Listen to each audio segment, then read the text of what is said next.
Naomi, how long are you going to take? What time are you coming home? What are you doing with Skylar? It's already this late. Where have you been all morning? You didn't even come home to make lunch. I've been at the hospital to have a checkup. I reminded you when I left this morning, didn't I? And I think I told you that I would have this checkup a week ago when I made the appointment. I mentioned that I wouldn't be able to prepare lunch for you. I'm thinking of going to my parents' house to let them see Skylar.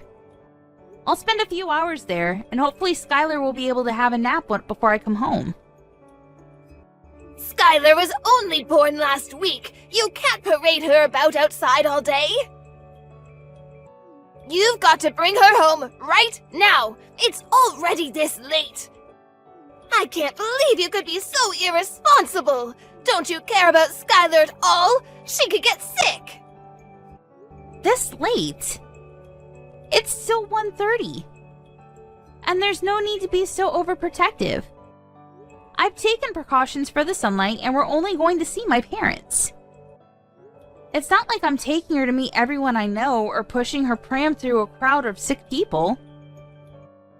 I'm following the doctor's advice and making sure she has undisturbed rest and gets her milk. I wouldn't do anything that I didn't think we both can't manage. But you can't keep her away from me this long. She's already been away from me for 3 hours.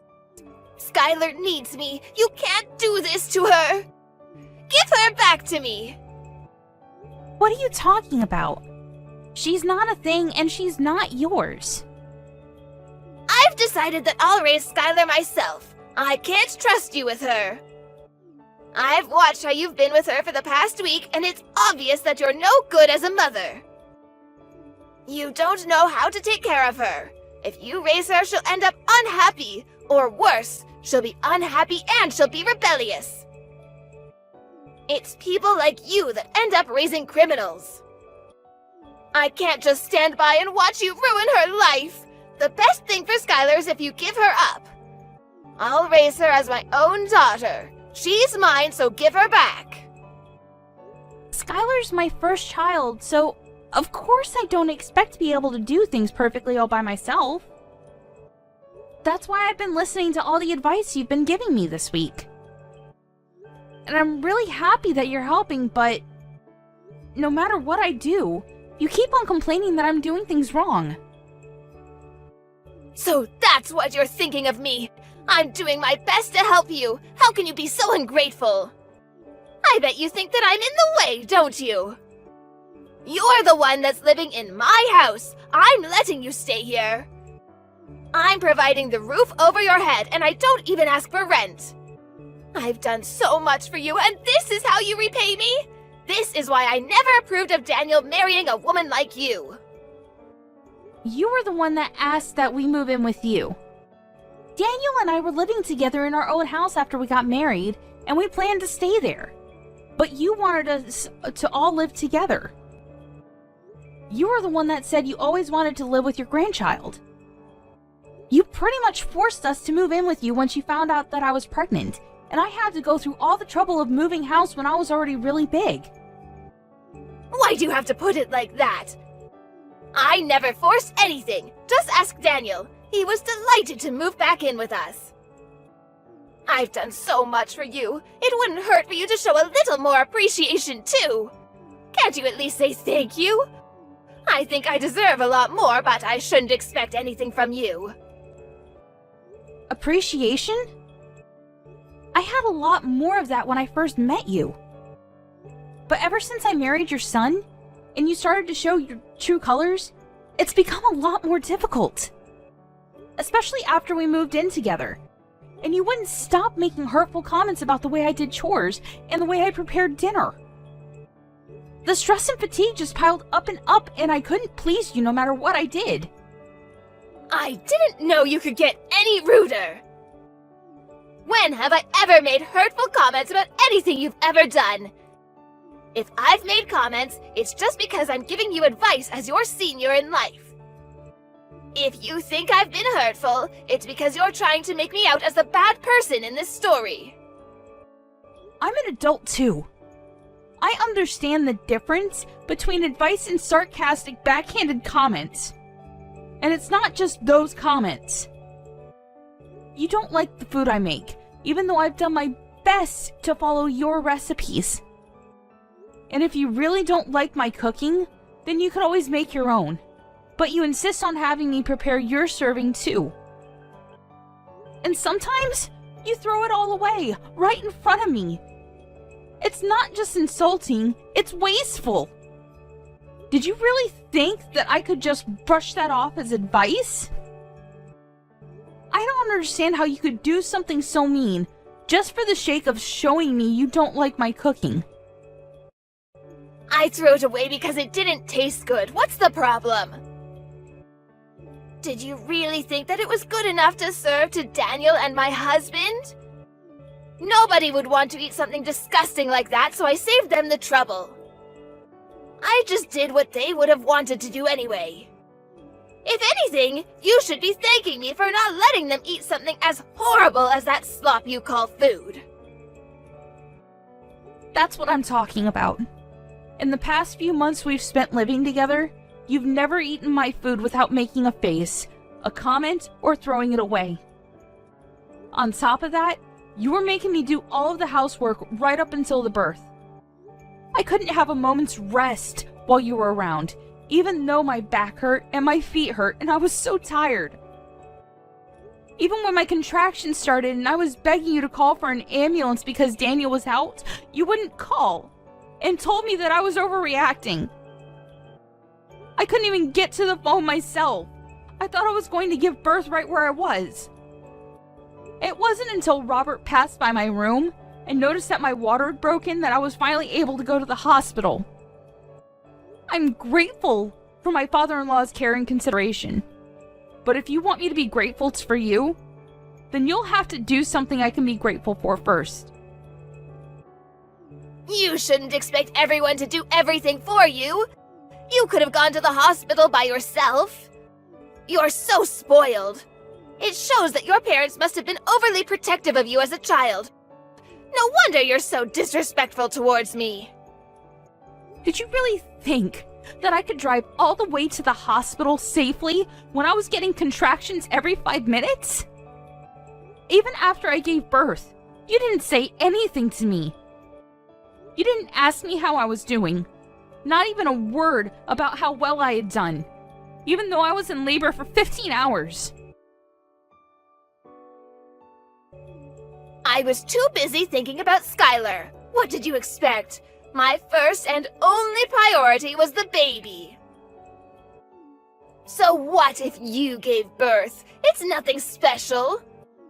I gave birth too, and you don't see me begging everyone for praise and compliments. I didn't expect you to compliment me. But I think anybody would be happy to hear something from family. And anything would have done. And I'd like to remind you that I was only discharged from the hospital a week ago. I've been waking up over and over in the middle of the night to feed Skylar. I haven't had any sleep at all this past week. I'm still trying to get used to a lot of new things, a lot of new emotions, and a new sleep routine. And I'm literally all over the place. But you're still making me do all the housework. I thought you said that it would be better for us all to live together because you'd be able to help out with the baby. But you haven't been doing anything. Even though Daniel and his dad say that I don't have to do anything, to rest when I can and not to push myself too hard, I have to do everything while they're at work because you won't do anything. Oh, you really are spoiled. You are the one that married my son, not the other way around. What's the point in having you here if you're not going to do the chores? You can't seriously think that you can spend your days just laying around doing nothing. You're being childish if you think that's how things work just because you've moved in with us. I'm here to be with Skylar, not with you. And you shouldn't expect everyone to be nice and kind to you just because you've given birth. So what? That doesn't change anything. You're sorely mistaken if you think you get to slack off just because you've had a baby. The only one we all care about is Skylar. I couldn't care less about you, and nobody else does either. We only need Skylar. I can't believe you're not gonna even bother to hold back your punches. I take it you mean that there's no use for me at your house if I'm not going to do all of your housework for you? That's right, I'm glad you finally understand. We only need Skylar to make us happy.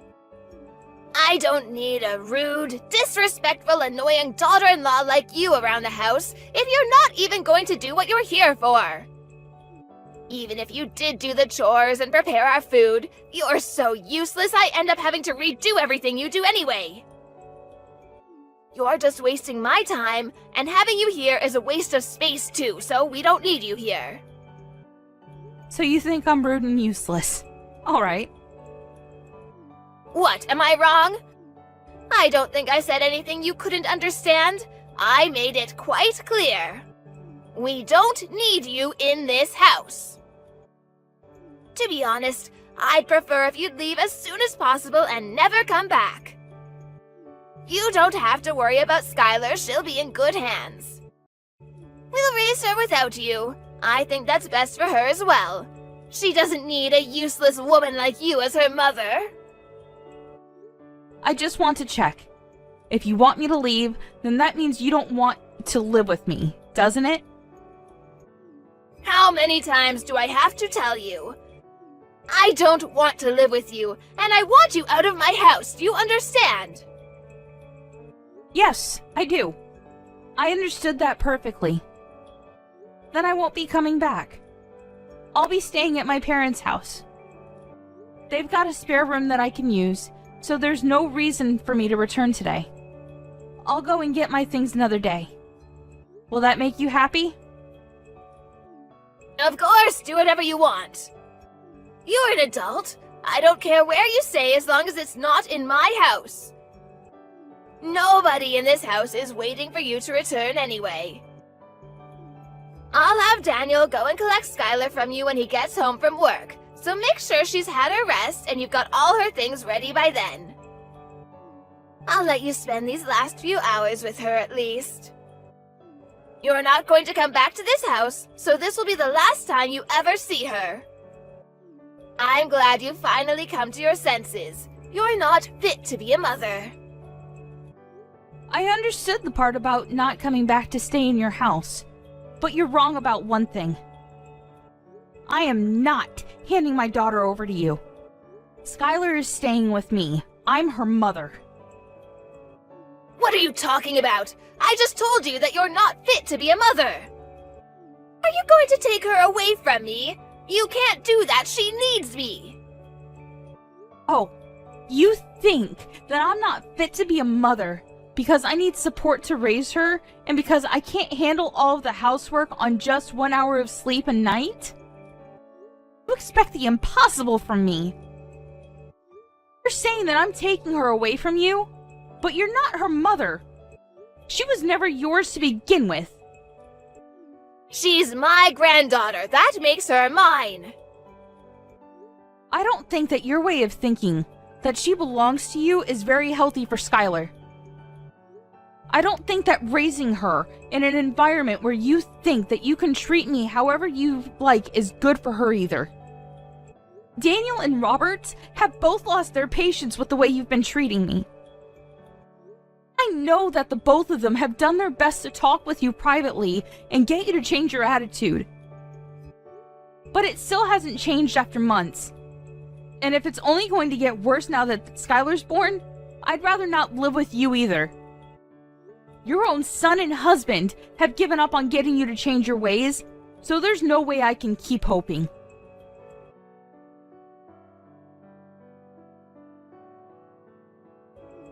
Robert as well? You're lying. I remember him mentioning something about you, but I've forgotten what he said. It didn't seem very important. But I know that they all hate you. Nobody wants you to stay in our house, and we're all happy that you've finally given birth so we can get rid of you and keep Skylar. Who's they? Do you mean Daniel and Robert? Because I know Daniel loves me, and Robert is a wonderful father-in-law. And even if they did actually hate me, I think they'd be more mature about it. You've been far from mature these past few months. You've been passive-aggressive and childish at best. All you've done is bully me and make me feel bad about myself. I've had enough. We've all had enough of your behavior. If you're not going to fix it, then there's no point sticking around and waiting for you to change. I'm not returning to your house. And if you won't reflect on your actions, I won't let you meet Skylar. You won't let me see Skylar? That's ridiculous! You can't do that! You can't keep her away from me! You have no right to do that! I'm not going to listen to a woman that can't even raise a child properly! You don't have to come back, but I'm not letting you keep Skylar. Give her back right now! Skylar will be happier that way, and you'll thank me one day when you realize that. She belongs with us, not you. We'll raise her, so don't be so selfish and give her up. I'm sorry, but who's we? Daniel, Robert, and I. The three of us will raise her without you. I know that we can make Skylar a million times happier if you're not around to ruin her life. She doesn't need a failure of a mother like you. You should give her back to me for her sake. Robert's actually with me right now. Daniel will be here soon too. He's already asked his manager for the rest of the day off after he's finished in his meeting. The truth is, it wasn't a hospital appointment I had this morning. I'm sorry I had to lie, but you wouldn't let me leave the house until I said that I would be going to the hospital. What? Then where were you? What were you doing? I was being honest when I told you that I would be going to my parents' house, but I was somewhere else this morning. I went to have a viewing of a house with Robert to get his opinion. You went to see a house? But why would you do that? I didn't tell you to leave my house until an hour ago. And why would you need my husband's opinion? Daniel and I have decided that we're going to move out. And when we told him, Robert was very interested in the idea too. Maybe you should ask him for the details when he returns home tonight, since I won't be coming back. Ever. But why would Robert be interested in looking at a new home? Daniel and I have been thinking about moving back out, ever since we first moved in with you and you started to bully me. We've both hit our limits, and we can't take it anymore. It's too stressful being with you all day, every day, and he doesn't complain. But I know it's tough on Daniel when I vent after he's had a long day at work. It's been hard for the both of us. The only reason why we didn't move out earlier is because it was a strain on my body to move our stuff to your house in the first place, and we didn't want to go through that again. Hit your limits? Stressful? What's that supposed to mean? You're just exaggerating. How pathetic. All I'm doing is showing you how to do things properly. Daniel's had enough of your behavior too. He can't stand the way you speak to me, and he knows that you've been throwing away the food I make as well. He knows about how you follow me around when I do the laundry and the washing up, nitpicking at every single thing. He promised me that we would make preparations so that we can move out as soon as the baby is born. And he kept that promise. He found a few places that were open for viewing and cut the choices down to 2 places so I wouldn't have to go back and forth. When we spoke to Robert, he offered to pay half of the deposit, saying that he wanted to come with us. Excuse me? Robert wants to move out?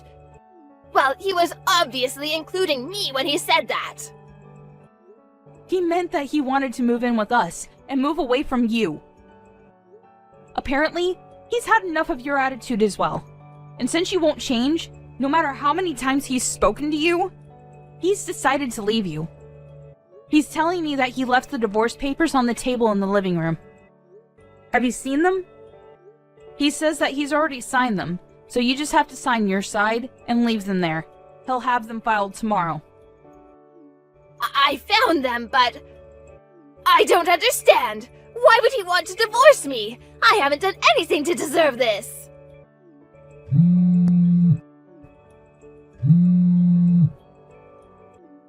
Answer the phone! I want to speak to my husband! He's with you, isn't he? Let me talk to him. I can't trust a word you say.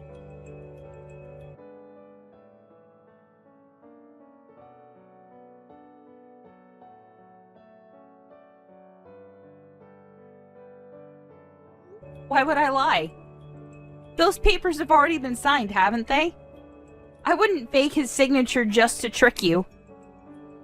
Robert says that he'll talk to you when he gets home, but that he's already made his feelings clear in past conversations. You just haven't been listening to him properly. Anyway, we're busy getting our new home ready. Could you wait until later?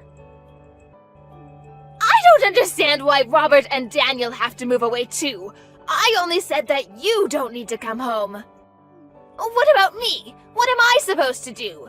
They can't leave me here by myself? Robert says that he'll give you that house in the divorce. He has no need for it if he's moving in with us, and he doesn't want you causing us trouble just because you can't find a new home for yourself. You're lucky he's being so generous. Daniel and I had no intention of living with you ever again. And of course, we're not going to give you our daughter. Robert's decided that he wants a divorce, and that he doesn't want to live with you anymore. I think that explains everything you want to know. What about me? I'm going to live here all by myself?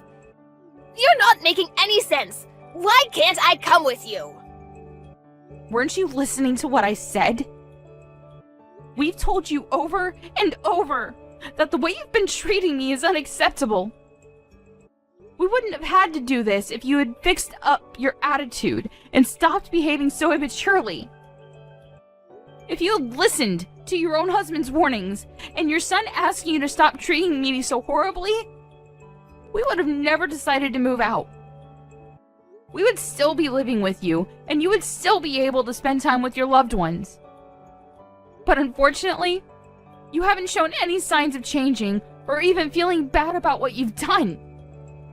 You deny all responsibility, and we've had enough. Because of your selfishness, you'll have to spend the rest of your life all alone. What about Daniel? What does he think? He can't be serious about leaving his own mother all alone. I raised him. He's better than that. He would never abandon me like this. You've tricked him into thinking I'm the bad person and convinced him and my husband to follow you. Have you forgotten that Daniel was the one that was always intervening and defending me from you when we first moved in? He was doing his best to keep himself between you and I when he could, and making sure that I wasn't stuck with you alone when he was at home. But then he had to start a new project at work, and was coming home tired more often, and didn't even have the strength to argue back the things you were saying to me.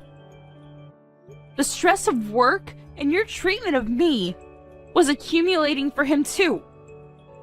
That's when he promised that he would find us a new place to live. We realized that the best way to deal with the situation was to just put space between us and you, for the sake of our physical and our mental health. You're lying. Daniel would never want to leave me.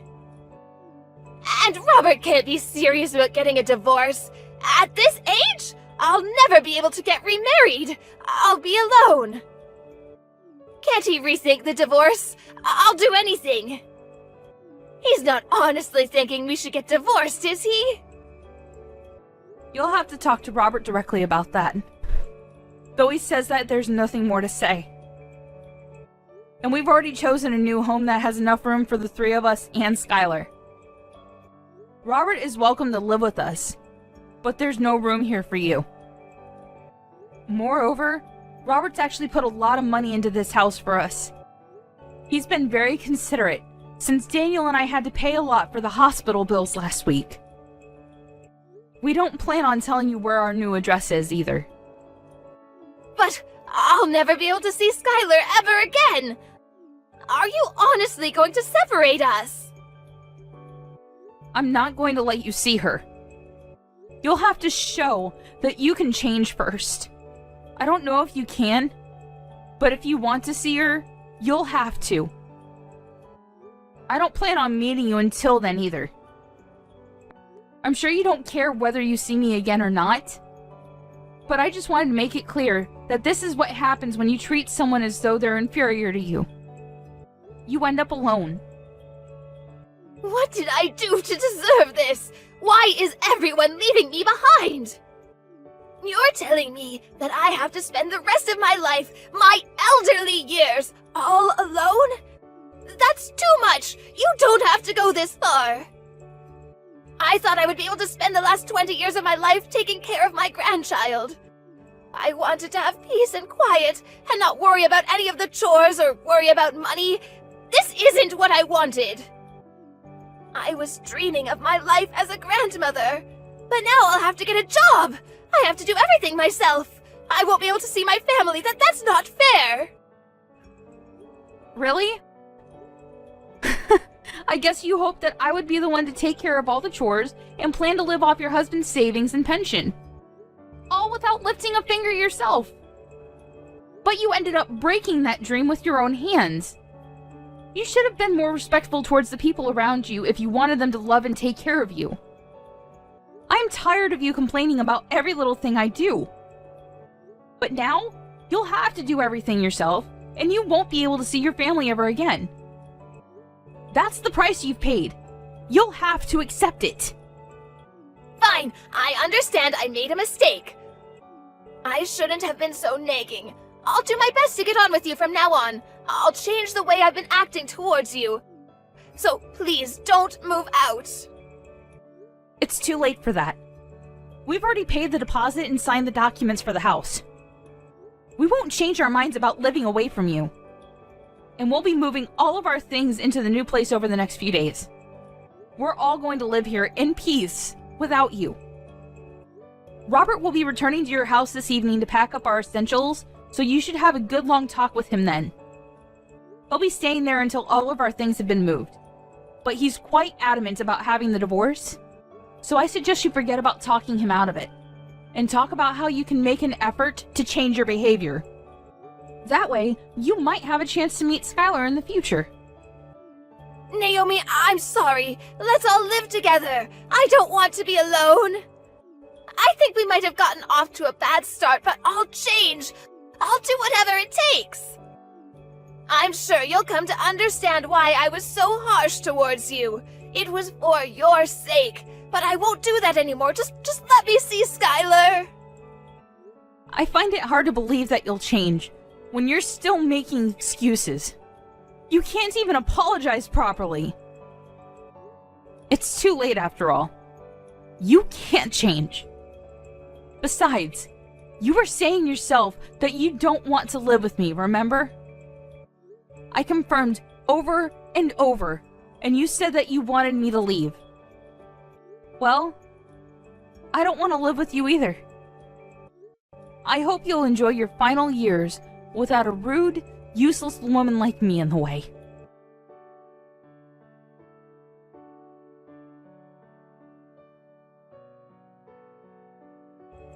After her conversation with Naomi ended, Kim had no choice but to wait for her husband to come home. The first thing Robert did when he returned to the house was to tell Kim that he wanted a divorce, and that he wasn't going to change his mind. He checked that she had signed the papers and took them to his lawyer to have them filed. He didn't speak a word to Kim after that, and spent his time packing away all of his things. Anything that had to be dealt with regarding the divorce was done through his lawyer, and he was able to move houses without much fuss.